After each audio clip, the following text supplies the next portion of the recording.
Welcome back to my channel classic Vijay W3 web. दोस्तों, जब हमें अपनी समस्याओं का हल नज़र नहीं आए तो हमें अपने समस्याओं को भगवान के ऊपर छोड़ देना चाहिए।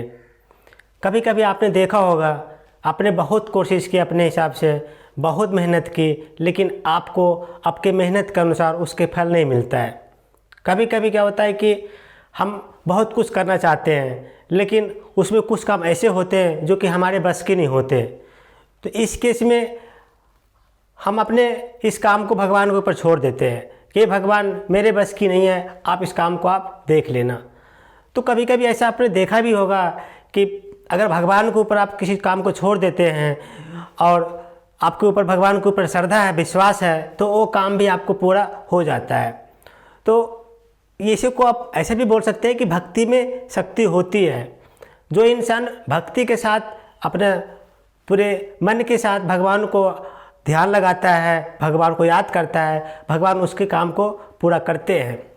क्योंकि इस संसार में सारा काम हम खुद नहीं कर सकते। जो भी मेरे से हो पाता है, आपसे हो पाता है, वो काम आप करते हैं। लेकिन कुछ काम ऐसे भी होते हैं जो हमारे सोच से, हमारे काम से, हमारे टैलेंट से परे होता है। उस काम को हम अच्छी तरीके से नहीं कर पाते। कहीं कहीं हम फंस जाते हैं किसी काम में। किसी काम को मैं करना चाहता हूँ, लेकिन वो काम बीच में रुक जाता है।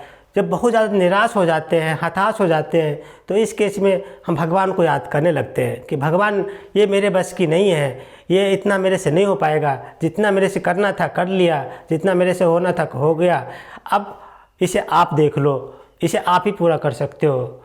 तो दोस्तों, क्या भगवान हमारी पुकार को सुनते हैं? क्या हमारी भक्ति को सम्मान करते हैं? क्या अगर हम भगवान को दिल से याद करेंगे तो क्या भगवान हमारे पूरे काम करेंगे? तो आइए इसे डिटेल से समझते हैं। हेलो दोस्तों, मेरा नाम है Vijay Kumar, admin and founder of W3web.net। तो दोस्तों, भक्ति में शक्ति होती है, ये मैं पर्सनल बिलीव करता हूँ। अगर आपको अपने भक्ति में विश्वास है, भगवान के ऊपर भरोसा है, तो वो काम कभी न कभी होगा। वस्तुतः कि आपकी समर्पण और भक्ति तीव्र होनी चाहिए। कभी कभी आपने देखा होगा कि कोई काम करना चाहते हैं, आपने बहुत कोशिश करी, लेकिन वो काम किसी न किसी कारण से वो पूरा नहीं होता है। अब जब पूरा नहीं होगा तो जितना आपके साथ हिम्मत था, जितना भी आपके स्टेमिना थे, वो अपने पूरा एफर्ट लगाया, उसके बावजूद भी वो काम अगर पूर्ण नहीं होता है तो हम भगवान के ऊपर छोड़ देते हैं कि भगवान, जितना मेरे से हो पाया उतना मैंने कर दिया। अब मैं आपसे उम्मीदें करता हूँ, मैं आपसे गुजारिश करता हूँ कि इस काम को आप पूरा करें। कैसे करना है आप जानो। तो अगर आप ऐसा करते हैं, विश्वास है भगवान के ऊपर, तो दोस्त वो काम भी आपको पूरा करते हैं भगवान। बस आपको भगवान के ऊपर समर्पण की भावना से उनको याद करना चाहिए। वो कैसे, एक मैं छोटी सी कहानी से आपको समझाना चाहता हूँ। ये बात बहुत पहले की है। एक वैद्य जी की कहानी है। जो वैद्य जी जड़ी बूटी से, हाथों की नमज देखकर किसी की बीमारी को पता लगाते थे। वो वैद्य जी बहुत अमीर तो नहीं थे, लेकिन हाँ, उनकी वैद्य से, उनकी जो विद्या था वैद्य इलाज करने का, उनके आसपास बहुत फेमस थे। उनके आसपास के लोग उनको जानते थे, विश्वास करते थे। वैद्य जी में एक और भी खासियत था कि वो लालची नहीं थे। उनके घर के खर्चे जितने में एक दिन का खर्चा होता था, उस खर्चे से अगर ज़्यादा कोई उनके पास मरीज आता था तो उस मरीज़ से वो पैसे नहीं लेते थे, क्योंकि उस दिन के जितने भी उनके खर्चे थे वो उनको अनुमान हो जाता था कि आज के खर्चे मुझे इतना है, इससे ज़्यादा अगर कोई मरीज़ को मैं इलाज करता हूँ तो वो मैं मुफ्त में इलाज करूँगा।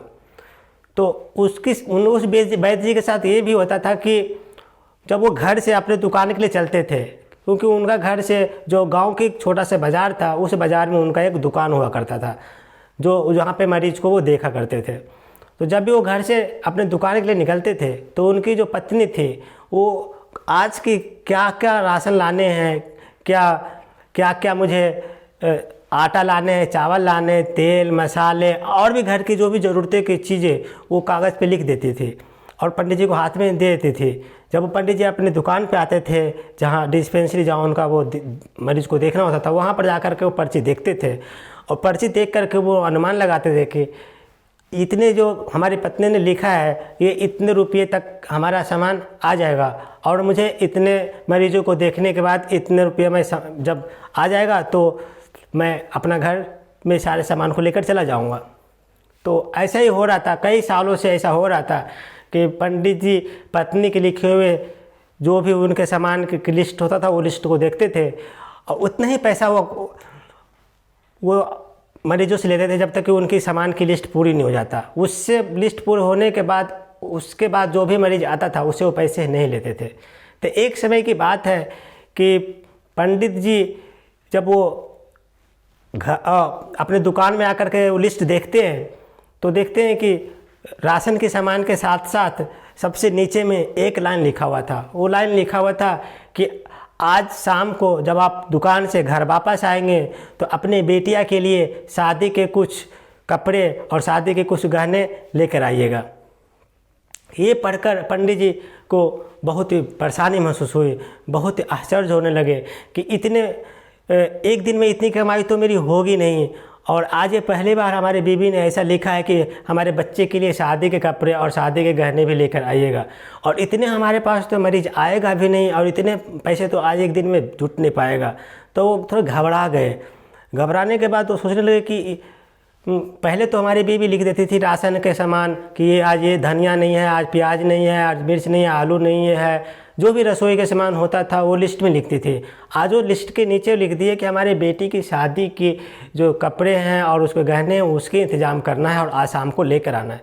तो इतना तो वैद्य जी की इनकम होती नहीं थी कि आज पूरे दिन में इतने सारे पेशेंट्स आ जाएं और उनके सारे की इलाज करा दें। तो पंडित जी घबरा गए, लेकिन वो करते भी तो क्या करते। वो पंडित जी उसी लिस्ट के जो सबसे नीचे था उसमें अपने हाथों से लिख दिए कि ये भगवान, आज न मेरी बीवी ने जो लिस्ट में भेजा है उसके जो लास्ट लाइन है ये पूर्ति होना मुश्किल है, इसकी पूर्ति आप ही करोगे। मैं इसकी जो खरीदने का जो जिम्मेवारी है और उसकी पूर्ति करने की जिम्मेवारी है मैं आपको ऊपर सौंपता हूँ। मैं आपको ऊपर सौंपता हूँ कि इस लिस्ट को आज शाम तक पूरा करेंगे, कैसे करेंगे। उसके बाद पंडित जी ने वो अपने काम में व्यस्त हो गए, मरीज़ को देखना, दवाई देना, मरीजों की हालचाल पूछना, अपने काम में व्यस्त हो गए।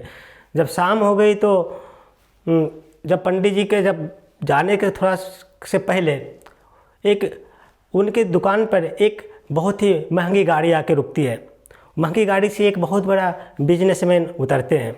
बिजनेसमैन उतरने के बाद वो पंडित जी के दुकान में जाकर बैठते हैं और बोलते हैं कि वैद्य जी, आपने मुझे नहीं पहचाना होगा क्योंकि बहुत पहले की बात है, आपके दुकान में आया था और आपने मुझे कुछ पर दवाई की कुछ पर्ची मुझे दिए थे, उसमें छोटी छोटी पुड़िया बना करके, और मैं अपने घर ले गया था और आपने उस दवाई को जब अपने वाइफ को दिखाया था, वाइफ को मैंने खिलाया था तो वाइफ की बीमारी ठीक हो गई थी। क्योंकि पंडित जी आप मुझे नहीं पहचानते होंगे लेकिन मैं आपको अच्छी तरीके से जानता हूँ। मुझे अच्छी तरीके से याद है कि उस दिन जब मैं उस दवाई के आपको पैसे देने लगे थे तो आपने पैसे लेने से मना कर दिया था। आपने ये बोला था कि आज की हमारे ठाकुर भगवान जो हैं, हमारे जो भगवान हैं, ईश्वर हैं, वो आज की जो लिस्ट मुझे मिला था उसकी वहाँ तक हमारे सारे पैसे हो गए हैं, सारे लिस्ट के इंतज़ाम हो गया है। तो उसके बाद आप मेरे से पैसे नहीं लिए थे। तो भगवान की जो हमारा आप पर आशीर्वाद पड़ा, आपका जो दिया हुआ दवाई का आशीर्वाद था कि हमारे बीवी कई सालों से मां नहीं बन रही थी और उस दवाई खाने के बाद वो हमारी बीवी पर असर किया और हमारी पत्नी आज 2 बच्चों की मां है। हमारे पत्नी ने आपसे मिलने की बहुत कोशिश की लेकिन हमारा बिजनेस कुछ देश के बाहर होता है, अमेरिका चले गए। बहुत समय के बाद हम इंडिया आए हैं, हमारे भांजी की शादी है। तो हमारे भांजी की शादी के लिए कुछ कपड़े हम खरीद रहे थे। उसी में मुझे याद आया कि जब इंडिया जा रहे हैं तो इंडिया जाकर हम उस वैद्य जी से भी मिलेंगे जिस वैद्य जी के आशीर्वाद से हमारे 2 बच्चे हुए हैं। तो हमने अपने भांजी के कपड़े खरीदने के साथ साथ आपके बच्चे के लिए भी कुछ कपड़े खरीद लिए हैं। और मुझे इनकार मत कीजिएगा, मैं आपके बच्ची के लिए कुछ कपड़े और शादी के कुछ जेवर लाए हैं। क्योंकि पंडित जी जो आपने मेरे घर परिवार के ऊपर जो उपकार किया है वो उपकार उसकी तुलना में ये कुछ नहीं है, तो कृपया करके ये स्वीकार कीजिए। तो ये पंडित जी को बिल्कुल विश्वास ही नहीं हो रहा था कि ये कैसा चमत्कार हो गया। आज ने बीवी हमारे उस लिस्ट में सबसे नीचे लिखी थी कि बच्चे की शादी के लिए और बच्चे के लिए कुछ गहने लेकर आइएगा, और मैं तो भगवान के ऊपर छोड़ दिया था कि भगवान ये तो मेरे से नहीं हो पाएगा, क्योंकि इतनी हमारी इनकम होती नहीं है वैद्य में इतनी, तो आप ही इनको देखिएगा। और लगता है भगवान ने हमारी पुकार सुन ली और इस बिजनेसमैन को हमारे पास एक भगवान के रूप में भेज रखा है। तो दोस्त, इस कहानी से आप क्या समझते हैं? मैं इस कहानी से आपको ये समझाना चाह रहा था कि सच में अगर आपको भगवान के ऊपर भक्ति है, विश्वास है, तो वो चीज़ आपको एक न एक दिन अवश्य मिलेगा। कभी कभी क्या होता है कि इंसान इतने परेशान हो जाता है किसी काम से कि उसके हाथ में वो चीज़ नहीं होता है। जब वो सब कुछ से मजबूर हो जाता है तो वो भगवान के ऊपर छोड़ देता है कि भगवान अब इस काम को आप ही संभालिए। तो उस तरीके से जो वैद्य जी थे वो भगवान को ऊपर वो समर्पित कर दिया था कि ये सारी लिस्ट, राशन पानी और जो घर के जो खर्चे, ये तक तो सही है, लेकिन ये जो कपड़े हैं, महंगे कपड़े आते हैं, उनको पता था कि जो शादी के कपड़े होते हैं, लहंगे होते हैं, महंगे होते हैं, और हमारे वैद्य में इतने इनकम नहीं होता है कि मैं एक दिन में, एक शाम में इतना जुटा पाऊँ। तो वो भगवान के ऊपर छोड़ दिए थे, और देखिए भगवान की लीला, उनको किसी न कहीं से उनको वो प्राप्त भी हो गया। तो दोस्त, भक्ति में इतनी शक्ति होती है कि उसे बदल नहीं सकते, क्योंकि जो इंसान सच में दिल से और लगन से, समर्पण के साथ भगवान को याद करता है, भगवान उनकी काम को, बचे हुए काम, आधा अधूरा काम को पूरा करते हैं। ये हर किसी जगह अप्लाई होता है, कि हमारे साथ भी अप्लाई होता है। आपने भी कई बार ऐसा सोचा होगा कि आप बहुत परेशान से हो गए, आपके समझ से बाहर की चीज़ें हैं, वो चीज़ आपसे होने लायक नहीं है, तो आप निराश हो करके, थक करके, हार करके भगवान के ऊपर वो समर्पित कर देते हैं कि भगवान जितना मेरे से हो पाया हुआ, अब इस काम को आप पूरा कीजिए। तो वैसे ही वैद्य जी ने किया था। वैद्य जी ने भगवान को याद किया और भगवान ने उनकी मनोकामना पूरी कर दी। जैसा भी हो वो मनोकामना पूरी कर दी। इसीलिए यहाँ पर ये भी होता है कि एक तो पंडित जी लालच नहीं करते थे। जितने भी आज के राशन पानी, जितने भी आज दिन के खर्चे थे, इस खर्चे से अगर जो कोई ज़्यादा आता था तो वो उसको पैसे नहीं लेते थे, और वो बिजनेसमैन को उसने पैसा नहीं लिए थे, और बिजनेसमैन ने वो अपना आभार व्यक्त करने के लिए उस वैद्य जी के पास आए, जबकि इंडिया से बाहर अमेरिका में वो काम करते थे।